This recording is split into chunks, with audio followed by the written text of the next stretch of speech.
Okay, I have a few questions here too. Well, the first question, with age, does our capacity for love also increase alongside our capacity for suffering? If so, do we then use our consciousness to expand our wisdom from both equally, or should we meditate more on love and positive thoughts? The reason I think why you bring up this question is when I was back there in the hall, I said, as you're aging, as you're getting older, you may involve with more suffering, usually. But then what you're saying is, there's another grain of truth in what you're saying is, does our capacity for love also increase alongside with our age? Let's analyze it a bit. Given the limited time that we have, say if we can analyze it to some understanding. The reason why I'm saying is, as you're aging, as you're getting older, you are more sensitive to sufferings. If you are only 12 years old, 11 years old, if you're a teenager, your life is more or less more simple because you have the schooling to do. Probably your mom and dad look after you. You have a house. You have all this food and shelter care for. Then your job is just to be a good student, or be a good son, or be a good brother or sisters. Of course, a teenager has a teenager's psyche. The teenager may feel lack of confidence. The teenager may feel that dad and mom is favoring brother and sisters, not himself, and all this is internally. That not only happened as a teenager, but also happened when you're aging. So what I'm saying, your life tends to be simple, more simple than when you're getting old. And let's get an analogy. If you grow from a teenager into, say, you're 21, 20 years old, then you have to get into university. And when you get into university, then you are thinking of striking up some acquaintances with boys and girls, with a relationship. You're looking for a girlfriend, you're looking for a boyfriend. Life all of a sudden becomes more complicated because you're involved with getting interaction with another opposite sex, opposite gender. And then at the same time you have to do your schoolwork. And then imagine that if you luckily find a one that is suitable for you, then you get married. And when you get married, life becomes a little bit more complicated because you develop from a one self-centered teenager caring about yourself into what? Into another opposite member of the family, your wife or your husband. Not only that, you're also involved with in-laws now. Your mother's mothers and fathers and sisters and brothers and all that. And your interaction circle become larger and larger because of more interaction among yourself. More than just between the husband and wife. Then you have other families to care about. And then after 1 or 2 years, your first child comes out. And then you have to care about a baby. And then luckily the baby is healthy. And if the baby is unhealthy, then you run into a problem. Your baby is allergic. Your baby is ADHD. Your baby is not normal. Wow. Are these things affecting you? When you're a teenager, you didn't have that problems to solve. Now you have to care about your baby, your wife, and maybe somehow your in-laws, your father-in-laws, your mother-in-laws, and also with your own mom and dad now, because what? Your mom and dad are getting old. All of a sudden your dad got laid off, and your dad didn't have that much deposit, in the bank account. Then he said, son, I don't have too much money. I only have a pension. Can you subsidize me $300 per month? All of a sudden your parents get old. And then you have to care about your parents, care about your in-laws, your wife, and then your baby. Hopefully your baby is healthy. And then all of a sudden you found that your wife's personality is in conflict with yours. Because when you first were dating with your wife, you didn't realize that she has all these defects in her life. She habitually, she thinks things in such a way that is opposite to you. And then you're fighting with your wife now. And you're looking for a divorce to get rid of your wife. And then you can't because the baby is growing up. Now the baby is 5 years old. And you don't want your baby to be motherless.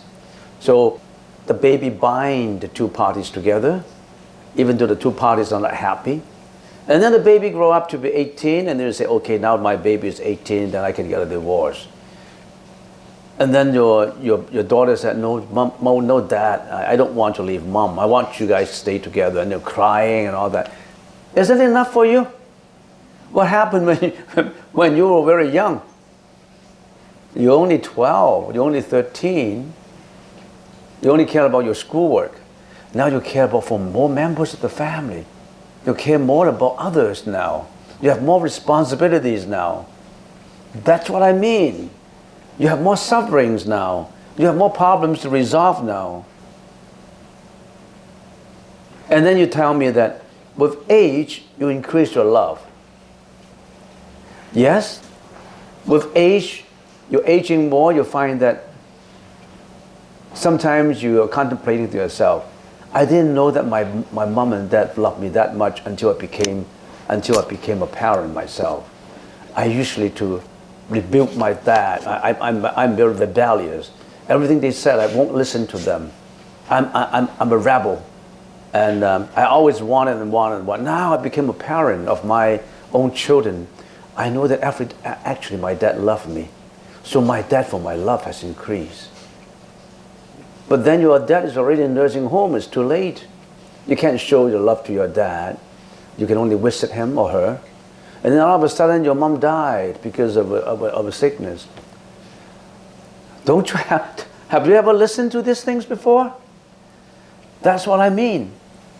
With aging, you probably will have more understanding of love, which you were so naive when you were a teenager. Now you realize more. You realize that you are negligent in returning love to your mom and dad. And you realize that in your first wife, actually she was working out fine. Now you have a second wife, and the second wife is even worse. And your love for your first wife has increased. Oh, Judy was so good. How come I abandoned Judy? And now Jeanette, I can't work with Jeanette. Isn't that enough for you? And then you want to have a third try. Don't laugh. Some people have 4, 5 times. And some people say, I want to give up. I just want a relationship. I don't want to talk about marriage. So we just keep on having relationship. Until after, finally, you know what? He wanted to have one person. And then finally they wind up in the nursing home.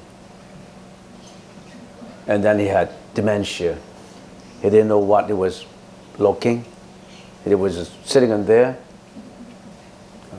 waiting for the Christmas choir to sing Christmas songs in the nursing home, looking at the fireplace. He didn't know what he was watching. There was this logs burning and all this guy singing Christmas. And the guy was singing Christmas that the old man must be happy. But the old man didn't know a thing about Christmas. Not to say watching a fireplace. Do you have that kind of experiences? Not yet, I guess, right? Life is suffering. If you don't think life is suffering, you haven't really lived your life. We try to avoid suffering. If you're compassionate, you try to avoid suffering and advise other people to avoid suffering too. How come we're getting more complicated in life? What brings all this thing to us? Plus, your baby who was suffering from ADHD now couldn't get a job and had to depend on you. And I have a friend who studied with me at university. And he was looking after his 39-year-old daughter, who had only had an IQ of 12. And he still have to look after his daughter. His daughter is now 39 and he's 56, 57. Life is a suffering, isn't it? And what do we do if life is a suffering? The Buddha said, the reason why I want to come to this world as a Buddha and get enlightened is, I want you to know what I know. I know that I have to get out from this. I know I have to get out from this prison. I want you to know you have to get out from the prison. Who would be listening? This morning I heard a sermon from another monk, and he said, we have a Chinese saying, 千窩萬窩不及自己的狗窩. Did you hear about this? 千窩萬窩不及自己的狗窩. Why? I don't want to get out from my comfort zone. I'm in this suffering that I have familiarized with it or not familiarized it. I've been in this prison. And you told me there is another land that is only happiness and no suffering. I'm comfort in my comfort zone. I didn't know there was a pure land, there was a paradise in there. I didn't know about it. I don't want to get out. The Buddha said, get out from there, get out from prison. That's not the place for you. But you don't listen. You just continue to go on your way, greediness, jealousy, looking for fame, reputation. You still want to cut your pork chop, your sirloin steak, your lobsters. You still want to wear your mink coat. You still want to make for money. You still want to get into relationships. All what you're doing is adding poison to your karma. And you didn't even know about it. You're so comfortable in your comfort zone. That's the reason why when I advise people, especially young people,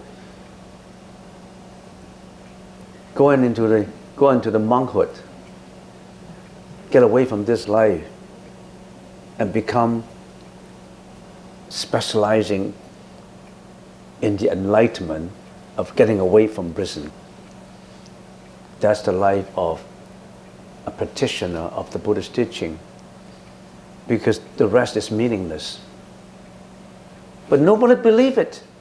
They keep on going, breakfast, lunch, dinner, working, going to work, getting home, going on the holidays, getting a relationship, and then I don't know what they're doing. They're not thinking about getting out from the prison, from this world of suffering. They're not talking about telling others to get away from the world of suffering. What are monks and nuns doing in addition to enlightening themselves? They have to give themselves out to tell people, folks, this is what we should do. You are loving your own prison too much. Get out from your comfort zone. Go into something that's enlightened. I've got a map from Buddha to get out from this prison. Don't you want to take a look at it? No, I don't want to look at this map. I'm comfortable in here. They say that the prison guard beat you up every now and then, and you don't have good food, you don't have fresh air. Don't you know that you have a whole nature to roam about, and not just living in a quarters that's so confined in the prison? You're so comfortable in there. And this is only my first question. I've already spent 20 minutes on it. So should I continue or just get into another question? No response? So you think that you may not agree that you think with age, capacity for love increase. You know what? Capacity for love and suffering, they're proportional. The more love you attach to, the more is your suffering. It's not adversely proportional. You think, I want to love, I want to give love. Depends on what kind of love. Unconditional love is compassion. If you're aging and you're getting more affairs of love, it's not, you will have a miserable life. We have people, people out in that small little shrine in there on the second floor, and sometimes they have a whole bamboo stick of oracles where people, sometimes just for people who are older generation who want to shake some oracle out, and they say, this is what the Buddha advised me. Sometimes for the convenience of these people, we provide them with oracle shaking. So they pick up an oracle and they shake, shake, shake, shake. There's no man of 75 or 76. He was shaking. And then an oracle, a bamboo stick comes out, and we call it an oracle. You know what an oracle is? An oracle, and that oracle relates to a ticket. And on the ticket it says, this is what you should do. This is a solution for you, that kind of thing. And then this old man shake, shake, shake. Oh, it comes out, and an oracle comes out, and they give it to the person responsible, give him the ticket, and they give him the ticket. And say, I don't understand Chinese. Can you explain it to me? So and then the staff there said, okay, what are you requesting? What is it that you want to know from the Bodhisattva? You know what he said? I'm 76 now, and I don't know if I should marry my girlfriend. And do you have a wife? I already divorced last year. I want a new relationship. Should I continue this relationship, or should I not continue this relationship? But mind you, he's already 76. He's still looking for a relationship. So people don't even know what they're having. What they want is instant love, instant feeling of happiness, instant feeling of pleasure, especially younger people. What do they want? They want satisfaction of their senses. As long as the eyes love what they see, the ears love to listen what they want to listen, want to taste the flesh and blood of animals, of meat that they want, relationship that they want, that's it. They just want temporary satisfaction of their sensuous organs. That's all. And then they find it's empty after they have done it. Or it's nothing. But then they intoxicate their desire so much that it's like an intoxication. You want to get more and more and more. It's just like money. You think people with $2 billion, they will stop acquiring money? The more money they have, the more money they want to acquire. Sometimes some people told me, I always wanted to be a millionaire. But once they become a millionaire, they want to be a billionaire. Because then they said, well, everybody walking in the street is now a millionaire. I want to be a billionaire. And then when they become a billionaire, they say, I still want more because my friend, Mr. Chen, he got a private jet. I didn't have one. And I feel uncomfortable because he used to be not as good as me before, and he got a jet plane, a private jet plane. I want to work, I want to get a jet plane myself. So you always have insatiable desires that you want to satisfy, unending. All right, this question is done. The next question. Venerable, I don't know about Pure Land. How should we get to the Pure Land? Please elaborate. The Pure Land, why is there Pure Land? And let me just summarize it very briefly. It takes at least one semester to give you information on the Pure Land, but let me just summarize it for you. When can you become a Buddha? Only when all your karma is purified. In other words, in your field of karma, unlimited field of karma, nothing is bad anymore. Everything is pure, not tainted. And for the complete purification of the karma, it takes eons of life. We call it kalpas of life. One life after another and one life after another. The Buddha, in his last life, he was born in this world and became the Buddha.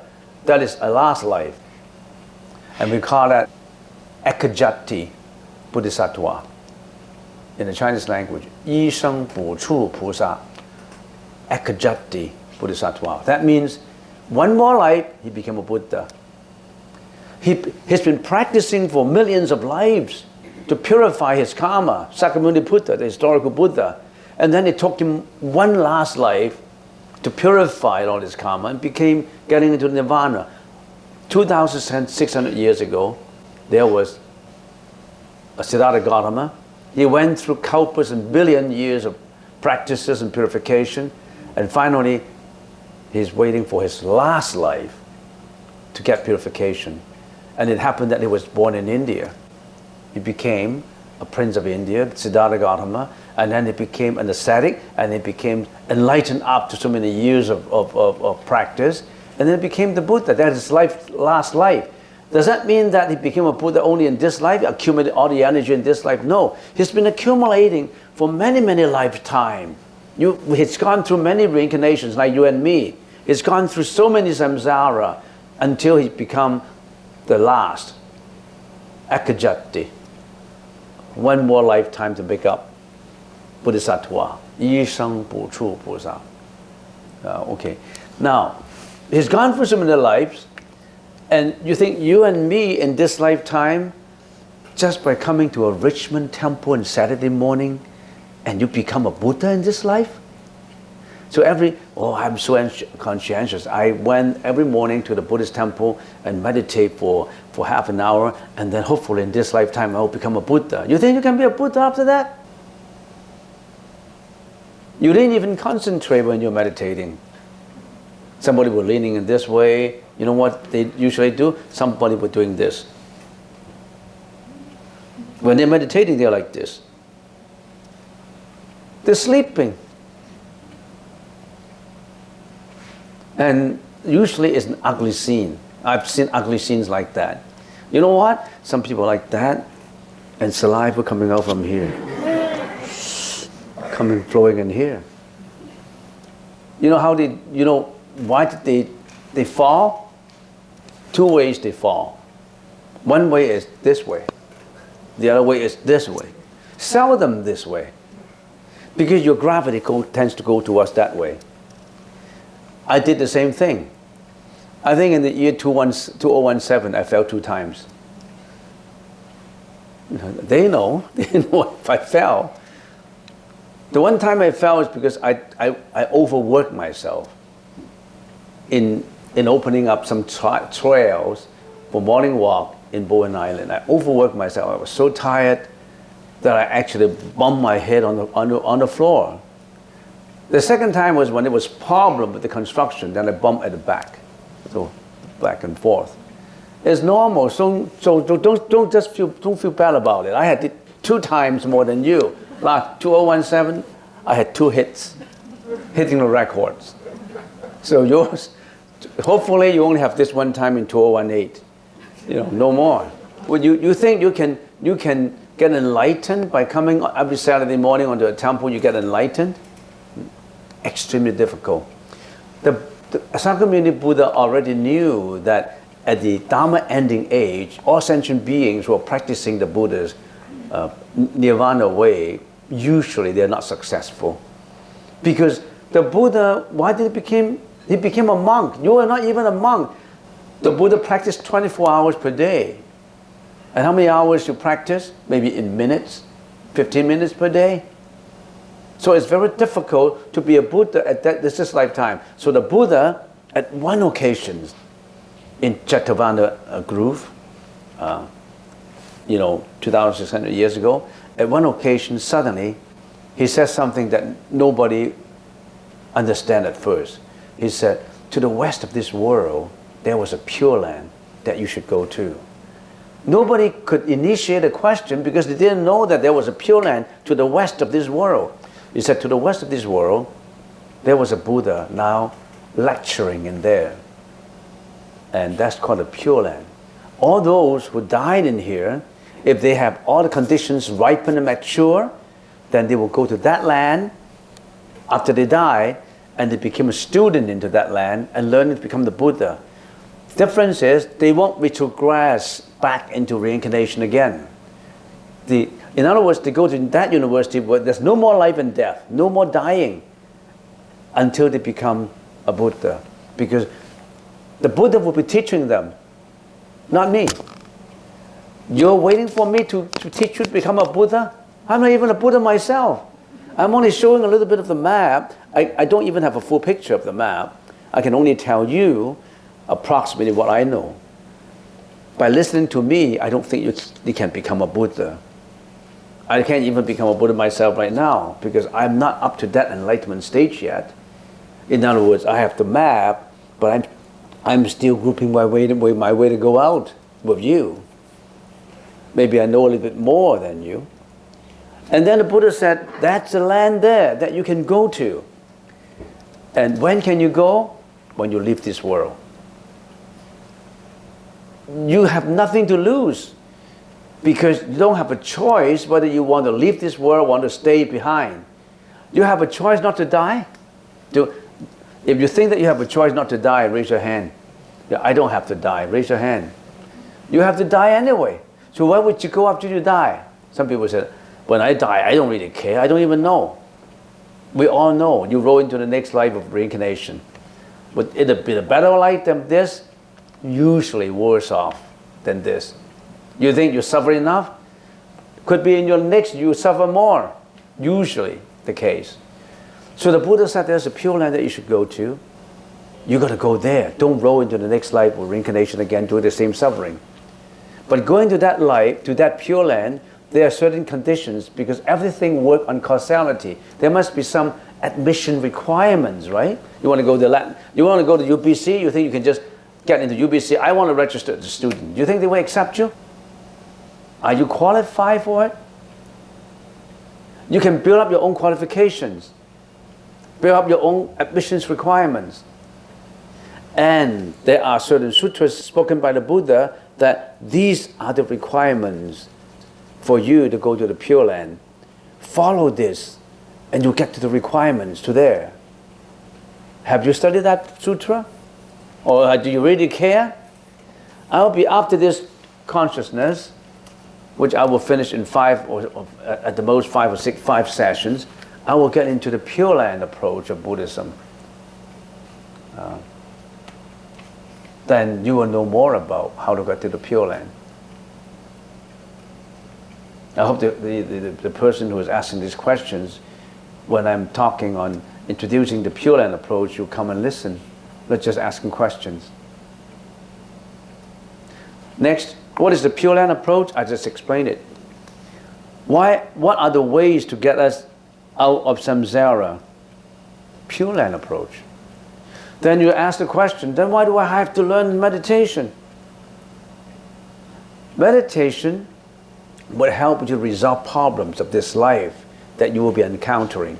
For example, if you are overcome by greediness, hatred, anger, jealousy, you can't even control yourself. Learning consciousness is to really alleviate your sufferings. In other words, studying consciousness and following methods of alleviating your tainted consciousness makes you happier. Get away some of the dust and dirt from your mirror. And then, with that as a basic, you then learn the requirements, admission requirements of the Pure Land. It works hand to hand. You can easily go there. In other words, in order to qualify for UPC, let's take an analogy, they have certain requirements. But you got to study from grade 1, grade 2, grade 3, grade 4. You can't just, at the age of 21, that you started to have grade 1, right? So you got to prepare yourself, but at the preliminary stage, this is what will prepare you. Studying your own mind, how to purify your own actions, how to learn how you think so that you can think clearly and think with no tainting of unwholesome deeds and ideas. So it works all hand in hand. And somebody asks, usually in the Chinese way, they ask, what you guys practice in this temple? We have how many? 16 words. We have 16 words to cover what the kind of approach that we have in here. And there's 16 words. I have to say, my translation box told me that I have to translate it first. Observing Vinaya is the most important. That means maintain your morality. If you don't even have morality, you can't even go to the Pure Land. You kill, you steal, you have sexual misconduct, you drink, you're doing all kinds of misdeeds. You can't go there because you're not pure yet. You're not pure. 持戒為主，念佛為宗。The Pure Land is the center of the study. 觀心為要. You still have to study meditation. 經教為依. You have to depend on the Buddhist teaching. Maybe I will get a better translation in English later. This 16 words summarizes what we're doing.